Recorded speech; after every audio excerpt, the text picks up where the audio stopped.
Hello friends, social science study room में आपका स्वागत है। आज हमारा बीपीएससी ट्री 3.0 6 to 8 का पेपर हो चुका है। जो बच्चे पेपर देके आ गए हैं उनके लिए आशा करती हूँ उनका पेपर बहुत ही अच्छा गया होगा। ठीक है, क्योंकि जब हम लग के पढ़ाई करते तो हमारा पेपर अच्छा जाता है, तो आशा करती हूँ उनका पेपर अच्छा गया होगा।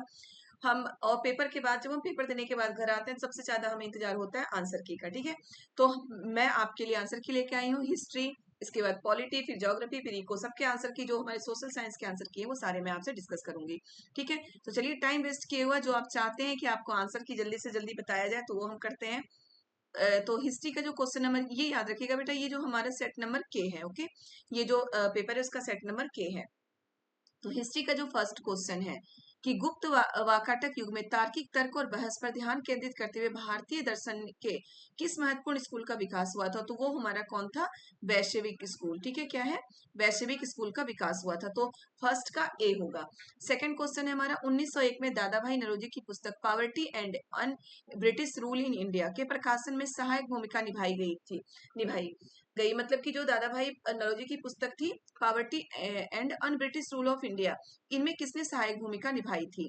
तो क्या है? ब्रिटिश उपनिवेशवाद द्वारा भारत के आर्थिक शोषण पर प्रकाश डाला। तो ये बिल्कुल सही है कि ब्रिटिश, इसमें क्या लिखा गया था इस पुस्तक में कि ब्रिटिश उपनिवेशवाद द्वारा भारतीय के आर्थिक, मतलब भारतीयों का किस तरीके से आर्थिक शोषण हो रहा था। फिर है जाति व्यवस्था के उन्मूलन की वकालत करना, तो ये बिल्कुल भी नहीं था, जाति व्यवस्था के उन्मूलन की वकालत उसमें नहीं थी। फिर मुसलमानों के लिए अलग निर्वाचन क्षेत्र पर भी विचार करना, ये भी इसमें नहीं था। तो हमारा ऑप्शन नंबर ए इसका सही होगा। ठीक है, सेकंड का क्या होगा? Option number A. तो बेटा ये रेड तो जो मैं लगा रही हूँ आपको यही आंसर है आपका।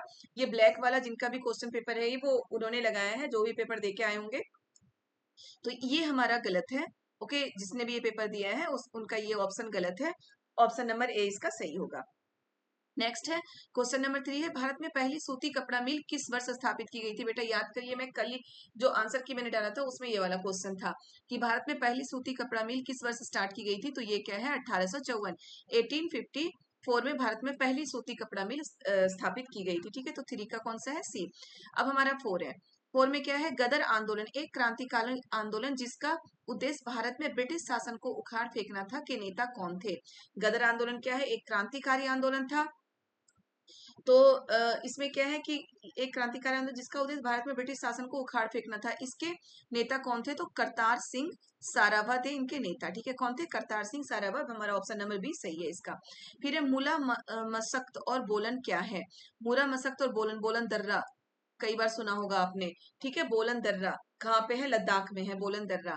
तो ये क्या है? पर्वतीय दर्रे हैं। मूला मस्कत और बोलन ये क्या है? पर्वतीय दर्रे हैं। तो 5 का हमारा बी होगा। नेक्स्ट है question number 6 royal Indian navy विद्रोह जिसे बॉम्बे विद्रोह के नाम से भी जाना जाता है किस वर्ष हुआ था? तो ये विद्रोह हुआ था हमारा 1946 में। याद रखिए विद्रोह कब हुआ था हमारा? 1946 में। बेटा जो याद रखिएगा जो रेड से मैं लगा रही हूँ वही सही है। ओके, इसमें मैं क्रॉस ही कर देती हूँ, जो गलत है उसे क्रॉस कर देती हूँ। तो जो नेवी क्या है? नेवी विद्रोह कब हुआ था? रॉयल इंडियन नेवी विद्रोह कब हुआ था? 1946 में। इसके दूसरे किस नाम से जाना जाता है? बॉम्बे विद्रोह के नाम से जाना जाता है। बेटा आपके जो अभी पेपर होने वाले हैं 9th-10th का, या फिर जो 1 to 5th का, 11th-12th का, वो भी ये प्रीवियस के ये क्वेश्चन देख सकते हैं, क्योंकि हो सकता है इससे रिलेटेड कुछ क्वेश्चन पूछ लिया जाए।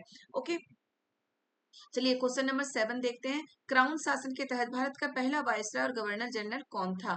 क्राउन शासन के तहत आपको पता होगा कि जब 1857 का विद्रोह हुआ था, तो 1857 के विद्रोह के बाद जो कुछ सुधार किए गए थे भारत में, जो अंग्रेजों का शासन था उसमें कुछ सुधार किया गया था। उसमें एक सुधार ये भी था कि जो ईस्ट इंडिया कंपनी के हाथ में भारत का शासन था, वो ब्रिटिश क्राउन के हाथ में भारत का शासन दे दिया गया था। ठीक है, ईस्ट इंडिया कंपनी से भारत का शासन लेके ब्रिटिश क्राउन के हाथ में दे दिया गया था, यानी कि रानी एलिजाबेथ के हाथ में भारत का शासन दे गया था। तो क्राउन शासन के तहत भारत का प्रथम पहला वायसराय और गवर्नर जनरल कौन था? तो लॉर्ड कैनिंग। याद रखिएगा कौन था? Lord Canning. ओके बेटा, नेक्स्ट क्वेश्चन हम देखते हैं, ये हम कर चुके हैं। अगर किसी को कंफ्यूजन हो तो आप पूछ सकते हैं। जो रेड से मैं लगा रही हूँ वही आंसर सही है, बार बार मैं बोल रही हूँ, जो ऑप्शन रेड से लगा हो वही हमारा ऑप्शन सही है। फिर क्वेश्चन नंबर 8 है 19वीं सदी 19वीं सदी के अंत में वर्तमान मेघालय के गारो हिल्स क्षेत्र में ब्रिटिश अधिकारियों के खिलाफ आदिवासी विद्रोह में कौन सा आदिवासी नेता शामिल था? क्या है? 19वीं सदी के अंत में वर्तमान मेघालय के गारो हिल्स क्षेत्र में ब्रिटिश अधिकारियों के खिलाफ आदिवासी विद्रोह में कौन सा आदिवासी नेता शामिल था? तो कौन है? जदुनाथ शर्मा, बिल्कुल ये शामिल थे। फिर क्या है? टिकेंद्रजीत सिंह, ये भी शामिल थे। क्या है? आदिवासी नेता भले ही बोला गया था, लेकिन वो आदिवासी नहीं थे, आपको याद रखना है, वो आदिवासी नहीं थे। ठीक है, कौन थे? जदुनाथ शर्मा और टिकेंद्रजीत सिंह। तो हमारा एक से अधिक है सही, तो हमारा क्या होगा? ऑप्शन नंबर डी इसका सही होगा, एक से अधिक। क्लियर है बेटा? अब चलिए नेक्स्ट देखते हैं हम क्या है। सविनय अवज्ञा आंदोलन के दौरान महात्मा गांधी के नेतृत्व में प्रसिद्ध दांडी मार्च के लगभग दूरी तय की थी। तो दांडी मार्च वाला भी कल मैं करा चुकी हूँ आपको कि कहाँ से चले थे दांडी मार्च में। 78 जो सहकर्मी थे, मतलब 78 लोगों के साथ गांधी जी चले थे। अब उनका जो साबरमती आश्रम है वहां से दांडी तक गए थे, वो नमक बनाने के लिए। दांडी मार्च को नमक आंदोलन भी कहते हैं, नमक कानून को तोड़ा गया था। और दांडी मार्च से ही सविनय अवज्ञा आंदोलन स्टार्ट हुआ था। ठीक है, नमक कानून तोड़ के। तो कितनी दूरी तय की थी? 241 मील की दूरी तय की थी। ठीक है, ऑप्शन नंबर ये हमारा बी सही होगा। 241 मील की दूरी तय की गई थी दांडी मार्च में, यानी कि जो साबरमती जो गांधी जी का आश्रम है वहां से दांडी तक की दूरी कितनी है? 241 मील। क्लियर है? अब नेक्स्ट देखते हैं, मंगोल साम्राज्य के संदर्भ में यम क्या है? मंगोल साम्राज्य के संदर्भ में यम क्या है? तो यम क्या होता था? मंगोल जो साम्राज्य था उसके संदर्भ में जो एक दूसरे को संदेश पहुंचाते थे उसे यम कहा जाता था। ठीक है, तो भोजन भंडार की तकनीक नहीं हो सकता, कुरियर प्रणाली बिल्कुल सही है। मंगोल साम्राज्य के संदर्भ में यम क्या था? कुरियर प्रणाली। के कानून संहिता नहीं था, यम क्या था? कुरियर प्रणाली। ये यमलोक वाली बात नहीं है कि कानून संहिता बना देंगे हम, ये कुरियर प्रणाली थी मंगोल साम्राज्य के समय में, कि संदेश पहुंचाने वाले को यम कहा जाता था, तो ये कुरियर प्रणाली थी। क्लियर है? चलिए नेक्स्ट देखते हैं, प्रथम विश्व युद्ध के दौरान किस ब्रिटिश नीति का उद्देश्य भारत में असहमति को दबाना और नागरिक स्वतंत्रता को कम करना था? देखिए क्या है, प्रथम विश्व युद्ध के दौरान किस ब्रिटिश नीति का उद्देश्य भारत में असहमति को दबाना और नागरिक स्वतंत्रता को कम करना था? तो ये था रॉलेट एक्ट। ठीक है, रॉलेट एक्ट में क्या था? इसे काला कानून भी बोला गया था रॉलेट एक्ट को। रॉलेट एक्ट में क्या था कि कोई भी भारतीय अगर सरकार के खिलाफ, सरकार तो उस समय अंग्रेजों का सरकार था, सरकार के खिलाफ अगर कुछ भी बोलता हुआ पकड़ा जाएगा तो उसे 3 साल की सजा दे दी जाएगी। 2 या 3 साल की सजा थी उसे, मतलब जबरदस्ती अगर किसी पे भी अंग्रेजों को शक हो जाए कि ये मतलब राष्ट्रवादी आंदोलन में पार्टिसिपेट कर रहा है या सरकार के खिलाफ कुछ भी बोल सकता है, बोल रहा है, तो उसे पकड़ के जेल में डाल दिया जाता था। इसलिए इसे क्या बोला गया था? काला कानून भी बोला गया था। तो वही है, इसमें क्या है, भारत की असहमति को, मतलब अंग्रेजों के खिलाफ जो भारत की असहमति थी उसको दबाने के लिए और नागरिक स्वतंत्रता को छीनने के लिए, यानी कि जो अभिव्यक्ति की स्वतंत्रता है उसे छीन लिया गया था रॉलेट एक्ट के तहत। क्लियर है बेटा? चलिए आगे देखते हैं, किस घटना से राष्ट्र संघ के प्रभाव और अधिकार में गिरावट की शुरुआत हुई थी? किस घटना से राष्ट्र संघ के प्रभाव और अधिकार में गिरावट की शुरुआत हुई थी? राष्ट्र संघ की जो स्थापना हुई थी वो प्रथम विश्व युद्ध के बाद हुआ था। ठीक है, प्रथम विश्व युद्ध के बाद राष्ट्र संघ की स्थापना हुई थी। तो अब इसके अधिकार और गिरावट की शुरुआत कहाँ से हुई थी? तो द्वितीय विश्व युद्ध की घटना से, याद रखिएगा, द्वितीय विश्व युद्ध की घटना से ही प्रथम विश्व युद्ध के बाद राष्ट्र संघ की शुरुआत हुई थी, प्रभाव का शुरुआत हुआ था। द्वितीय विश्व युद्ध के बाद इसके अधिकार और इसके प्रभाव और अधिकार में गिरावट की शुरुआत हो गई थी। ठीक है, तो ऑप्शन नंबर 12 का हमारा ऑप्शन नंबर बी होगा, सी गलत है। क्लियर है बेटा? अब हम 13 नंबर देखते हैं, क्या है, 7वीं शताब्दी ईस्वी पूर्व के दौरान भारत का कौन शासक था जो बौद्ध धर्म के संरक्षण और सांस्कृतिक गतिविधियों के समर्थन के लिए जाना जाता है? तो सबसे पहले तो आप ये याद रखिए कि 7वीं शताब्दी में भारत में बौद्ध धर्म था ही नहीं। ठीक है, तो अशोक महान, अशोक तो 7वीं सदी में थे ही नहीं, हर्ष, चंद्रगुप्त मौर्य भी नहीं थे, तो ये तीनों ही नहीं है, तो हमारा ऑप्शन हो जाएगा ई, इनमें से कोई नहीं। ठीक है, 7वीं शताब्दी में तो बौद्ध धर्म था ही नहीं, और अशोक और चंद्रगुप्त, अशोक तो बौद्ध धर्म के प्रचारक थे और चंद्रगुप्त भी थे, लेकिन ये अशोक बौद्ध धर्म के प्रचारक थे, लेकिन क्या ये 7वीं सदी के नहीं थे अशोक।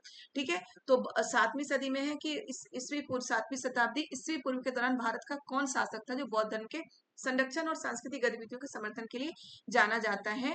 तो ये हो जाएगा, ये तीनों ही नहीं थे, क्योंकि 7वीं शताब्दी में 7वीं शताब्दी ईस्वी पूर्व में बौद्ध धर्म था ही नहीं भारत में। ठीक है, क्लियर है? तो इसमें कौन सा हो जाएगा? उपयुक्त में से कोई नहीं, 13 का ई। 14 का क्या है, ऑस्ट्रेलिया में किस नीति के कारण आदिवासी बच्चों को उनके परिवारों से व्यवस्थित रूप से निकाला गया। आदिवासी बच्चों को क्या हुआ, उनके परिवारों से व्यवस्थित रूप से निकाला गया। तो ये है आत्मसात नीति, याद रखिएगा ऑप्शन नंबर ए होगा इसका, आत्मसात नीति। क्लियर है। 13 का सॉरी 14 का 15 का हम देखते हैं, राष्ट्र संघ की स्थापना किस संधि के परिणाम स्वरूप हुई। अभी मैं आपको बता चुकी थी कि राष्ट्र संघ की स्थापना कब हुई थी, प्रथम विश्व युद्ध के बाद। प्रथम विश्व युद्ध के बाद ही वर्साई की संधि हुई थी। वर्साई की संधि किसके साथ हुआ था, जर्मनी के साथ। याद होगा आपको, जर्मनी यानी कि जो हिटलर था, हिटलर के कारण हिटलर को ही प्रथम विश्व युद्ध का कारण बताया गया था कि प्रथम विश्व युद्ध में जो सॉरी द्वितीय विश्व युद्ध का कारण हिटलर को बताया गया था। लेकिन जो प्रथम विश्व युद्ध के बाद क्या हुआ था, वर्साई की संधि के कारण ही हिटलर बहुत ज्यादा नाराज था। उसे लग रहा था कि बहुत ही अपमानजनक संधि जर्मनी के साथ हुई है, और इसलिए वो लोगों को भड़का के द्वितीय विश्व युद्ध, मतलब जो वर्साई की संधि थी उसी को द्वितीय विश्व युद्ध का कारण भी मान सकते हैं हम।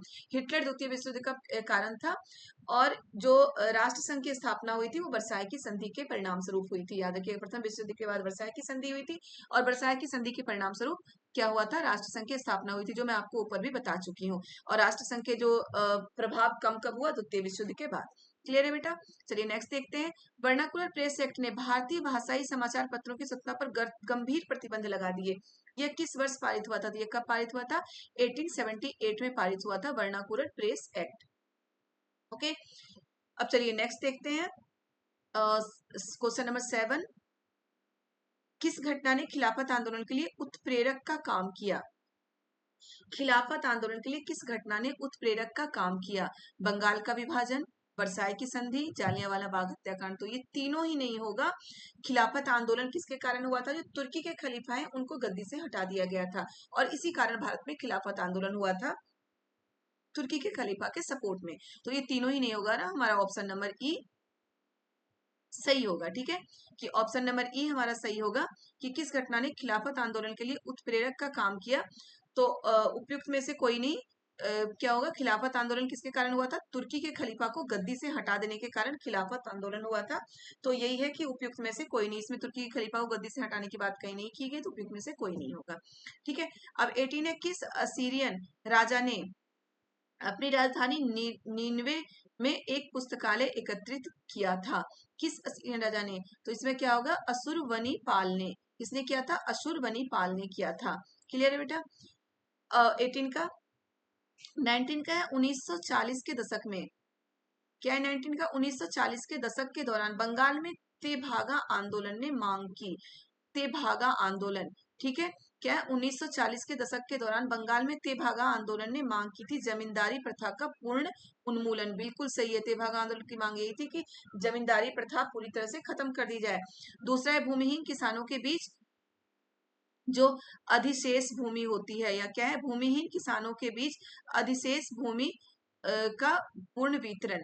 फिर है तीसरा है, फसल का 1/3 हिस्सा बटाईदार को दे दिया जाए। तो बेटा हमारा ऑप्शन नंबर 3 बिल्कुल सही होगा कि क्या है, फसल का 1/3 हिस्सा, तेभागा मतलब तीसरा भाग, तो क्या है, फसल का 1/3 हिस्सा बटाईदार को दे दिया जाए। बटाईदार कौन होते हैं, जो जमीन मालिक की होती है और उस पर कोई और फसल उग जाता है, तो वो कौन होता है, बटाईदार होता है। तो यही था इस तेभागा आंदोलन का यही मांग थी कि फसल का 1/3 हिस्सा बटाईदार को दे दिया जाए। ठीक है, ऑप्शन नंबर सी हमारा सही है। अब है, किस हड़प्पा स्थल पर हमें जुते हुए खेतों के साक्ष्य मिले हैं, तो कालीबंगा में हमें जुते हुए खेतों के साक्ष्य मिले हैं। कालीबंगा कहाँ है, राजस्थान में है। लोथल कहाँ है, गुजरात में है। बनावली कहाँ है, हरियाणा में है। ठीक है, यहाँ से आप ये भी याद कर सकते हैं। ओके, इसलिए मैं बोल रही हूँ इनका पेपर होने वाला है कल परसों, वो भी ये चीज देख लीजिए, क्योंकि यहाँ से कहीं से भी कुछ आ सकता है, तो एक बार जरूरी से देखिए। ओके, नेक्स्ट है, टाटा आयरन एवं स्टील कंपनी टिस्को की स्थापना किस वर्ष हुई थी, जिससे यह भारत में पहली बड़े पैमाने पर स्टील उत्पादक बन गई। तो 1907 में टाटा आयरन एवं स्टील कंपनी की स्थापना हुई थी, प्रथम विश्व युद्ध के पहले। और प्रथम विश्व युद्ध के बाद इसकी मतलब प्रथम विश्व युद्ध के समय ही क्या हुआ था कि इसमें मतलब कि जो भारत से बहुत सारे औजारों की मांग हो रही थी, और जो अंग्रेज थे वो विश्व युद्ध में जुड़ गए थे, और भारत पे उनका ध्यान कुछ कम हो गया था। इस कारण टाटा आयरन एवं स्टील कंपनी बहुत ज्यादा डेवलप कर गया था। ठीक है, तो उसके लिए मान लीजिए कि प्रथम विश्व युद्ध एक ये बोल सकते हैं कि वरदान साबित हुआ था Tata iron and steel company के लिए। ओके, नेक्स्ट है, 1776 में थॉमस पेन द्वारा किस प्रभावशाली पैम्पलेट के प्रकाशन ने अमेरिकी उपनिवेशवासियों के बीच स्वतंत्रता के लिए समर्थन जुटाने में मदद की। तो ये है सामान्य ज्ञान। ठीक है, इसका है ऑप्शन नंबर सी। अब नेक्स्ट है 1904 में रिवोल्यूशनरी सोसाइटी की स्थापना किसने की, जिसका उद्देश्य ब्रिटिश शासन के विरुद्ध सशस्त्र क्रांति करना था। क्या है, 1904 में रिवोल्यूशनरी सोसाइटी की स्थापना किसने की, जिसका उद्देश्य ब्रिटिश शासन के विरुद्ध सशस्त्र क्रांति करना था। तो ये है विनायक दामोदर सावरकर ने, किसने किया था, विनायक दामोदर सावरकर ने, याद रखिएगा। ओके, अब चलिए हम देखते हैं क्वेश्चन नंबर 24। 24 में क्या है हमारा, औपनिवेशिक काल के दौरान रेलवे का भारतीय उद्योगों पर क्या प्रभाव पड़ा। रेलवे का भारतीय उद्योगों पर क्या प्रभाव पड़ा औपनिवेशिक काल के दौरान। ठीक है, आयात को बढ़ावा देकर औद्योगिक विकास में बाधा डाली। क्या है, देखिए औपनिवेशिक काल के दौरान रेलवे का भारतीय उद्योगों पर क्या प्रभाव पड़ा, आयात को बढ़ावा देकर औद्योगिक विकास में बाधा डाली। आयात यानी कि रेलवे के कारण क्या हुआ, दूसरे देशों से चीजें भारत में आने लगी, तो भारतीय उद्योग है उसके विकास में बाधा पड़ गया था। बिल्कुल सही है ये ऑप्शन हमारा।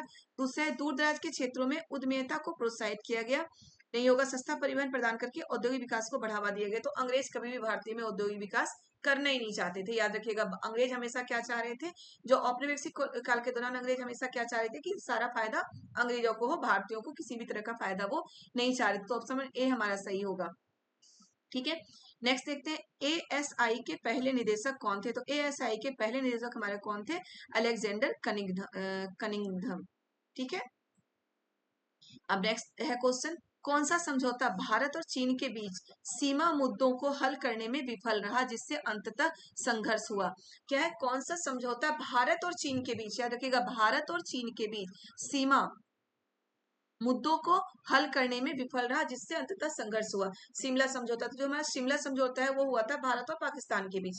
क्लियर है, याद रखिएगा बेटा, ऐसा क्वेश्चन आ सकता है कि शिमला समझौता किसके किसके बीच हुआ था। जिनका पेपर कल परसों और नेक्स्ट डे उनके लिए ये क्वेश्चन आ सकता है कि शिमला समझौता किसके किसके बीच हुआ था, तो भारत और पाकिस्तान के बीच। ताशकंद का समझौता किसके किसके बीच हुआ था, भारत और पाकिस्तान के बीच। हमें भारत और चीन के बीच के समझौते की बात करनी है, तो पंचशील समझौता भारत और चीन के बीच हुई थी, लेकिन इसमें क्या हुआ था, ये समझौता विफल रहा था और अंततः युद्ध ही करनी पड़ी थी। क्लियर है, तो शिमला समझौता, ताशकंद समझौता भारत और पाकिस्तान के बीच हुआ था। क्लियर है चलिए नेक्स्ट देखते हैं क्वेश्चन नंबर 27। पंजाब में 1816 के मुल्फा विद्रोह का नेतृत्व किया गया था। पंजाब में 1816 के मुल्फा विद्रोह का नेतृत्व किया गया था, किसने किया था, तो खड़ग सिंह ने किया था मुल्फा विद्रोह का नेतृत्व। याद है ना, खड़ग सिंह के खड़कने से खड़कती हैं खिड़कियां, तो वही जो खड़ग सिंह थे उन्होंने क्या किया था, पंजाब में मुल्का विद्रोह का नेतृत्व किया था। ठीक है, ओके बेटा, याद रखिएगा, मुल्का विद्रोह जो कब हुआ था, 1816 में। यहाँ से हो सकता है घुमा के आपसे पूछ लिया जाए कि मुल्का विद्रोह कब हुआ था, 1816 में हुआ था। खड़ग सिंह ने पंजाब में कौन से विद्रोह का नेतृत्व किया था, तो मुल्का विद्रोह का नेतृत्व किया था। इसीलिए मैं बार बार बोल रही हूँ कि जो जिनका पेपर अभी आने वाला है 3 दिनों में, मतलब कल परसों जो भी है, उनके लिए भी ये आंसर की इंपॉर्टेंट है। ठीक है, अब देखिए 1917 की क्रांति के दौरान बोल्शेविक का नारा क्या था। 1917 की क्रांति रूसी क्रांति थी। सबसे पहले तो ये याद रखिएगा, रूस की क्रांति कब हुई थी, 1917 में।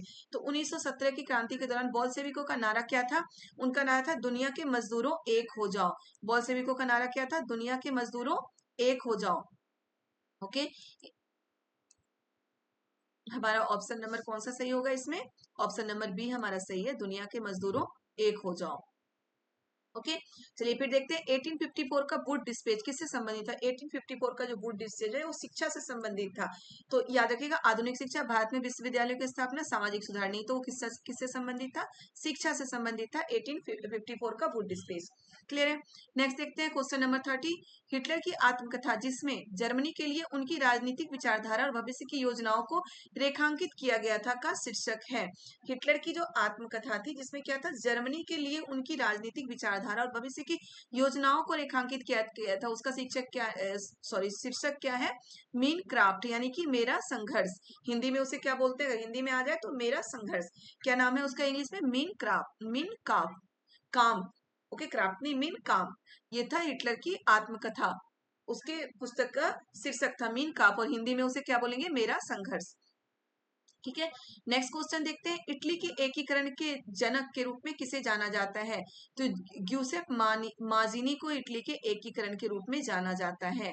किसे किसे जाना जाता है, ग्यूसेप माजीनी को। ओके, नेक्स्ट है ताना भगत आंदोलन। ताना भगत आंदोलन ब्रिटिश शासन के खिलाफ एक अहिंसक आंदोलन किस भारतीय राज्य के आदिवासी समुदायों के बीच उत्पन्न हुआ था? कौन सा आंदोलन? ताना भगत आंदोलन एक अहिंसक आंदोलन था और ब्रिटिश साम्राज्य के विरुद्ध था। आदिवासी किस राज्य के, भारतीय राज्य के आदिवासी समुदायों के बीच उत्पन्न हुआ था? तो यह है झारखंड। ठीक है, झारखंड राज्य के आदिवासियों के बीच उत्पन्न हुआ था। नेक्स्ट है मगध की राजधानी राजगीर का प्राकृत नाम क्या था? प्राकृत नाम क्या होता है? जो बोलचाल की भाषा होती है, तो क्या बोला जाता था उसे? राजगृह। ठीक है, क्या बोला गया था उसे? राजगृह। मगध की राजधानी जो थी राजगीर, उसका प्राकृत नाम क्या था? राजगृह। क्लियर है बेटा?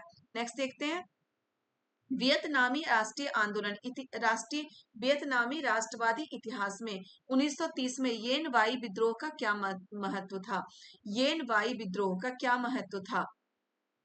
इसने फ्रांसीसी औपनिवेशिक शासन के खिलाफ सशस्त्र प्रतिरोध की शुरुआत को चिन्हित किया। बिल्कुल सही है, फर्स्ट ऑप्शन ही हमारा बिल्कुल सही होगा। ऑप्शन उसकी क्या है? इसके परिणाम स्वरूप कई राष्ट्रवादी नेताओं को फांसी दी गई, इससे वियत मिन्ह की स्थापना हुई नहीं। तो हमारा ऑप्शन नंबर ए सही है इसमें। क्लियर है बेटा? अब चलिए नेक्स्ट हम देखते हैं क्या है नेक्स्ट हमारा। यूरोप में 1848 की क्रांतियां मुख्यतः निम्न मांगों से प्रेरित थी। क्या है? 1848 की जो क्रांतियां थी यूरोप में निम्न मांगों से प्रेरित थी।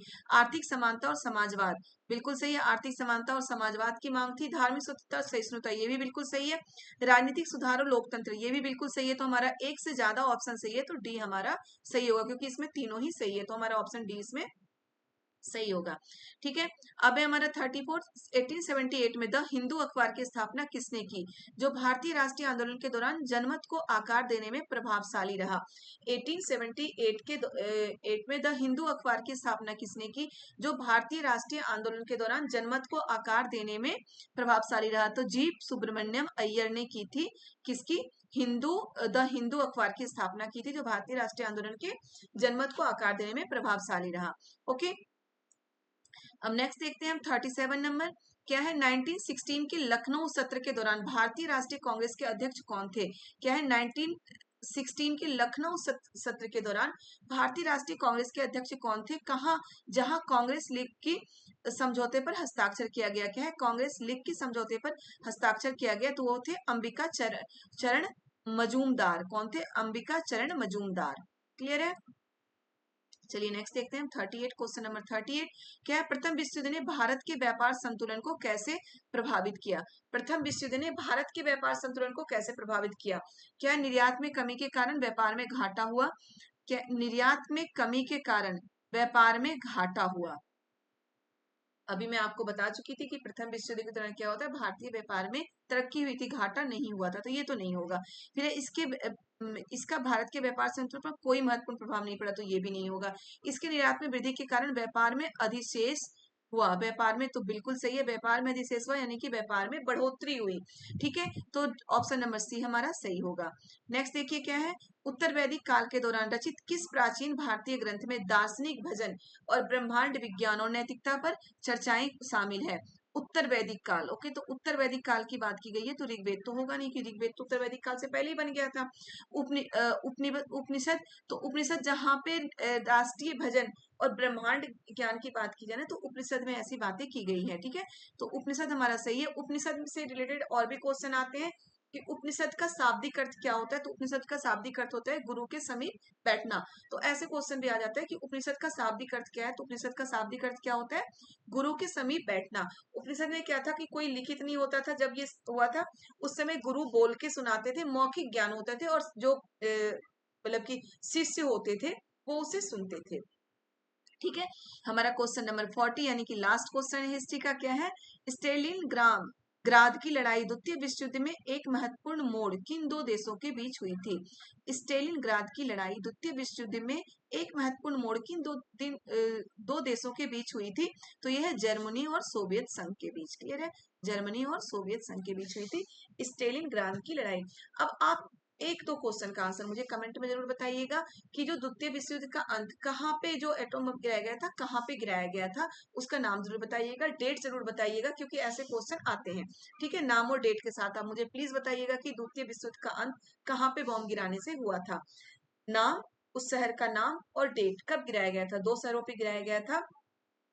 दोनों ही शहरों के, जापान के 2 शहर थे, चलिए इतना मैं बता देती हूँ। दोनों ही शहर के नाम और डेट किस डेट में गिराया गया था। अगस्त के महीने में हुआ था, ये भी बता रही हूँ मैं आपको, अगस्त के महीने में हुआ था। तो कब हुआ था। और बेटा ये जो हिस्ट्री के 40 क्वेश्चन मैं आपको करा चुकी हूँ, तो इसमें कितने बच्चों के कितने नंबर बन रहे हैं, तो प्लीज मुझे कमेंट में जरूर बताइएगा। ओके बच्चों, बाय बाय। मैं अभी थोड़ी देर में आपको पॉलिटी के भी वीडियो अपलोड कर दूंगी, तो प्लीज आप अपने वीडियोस मिला लें। फिर उसके बाद ज्योग्राफी और इको के भी वीडियो अपलोड करूंगी मैं, तो सभी आप जरूर मिला के मुझे अपना स्कोर जरूर बताइएगा कमेंट में। ओके बच्चों, बाय बाय।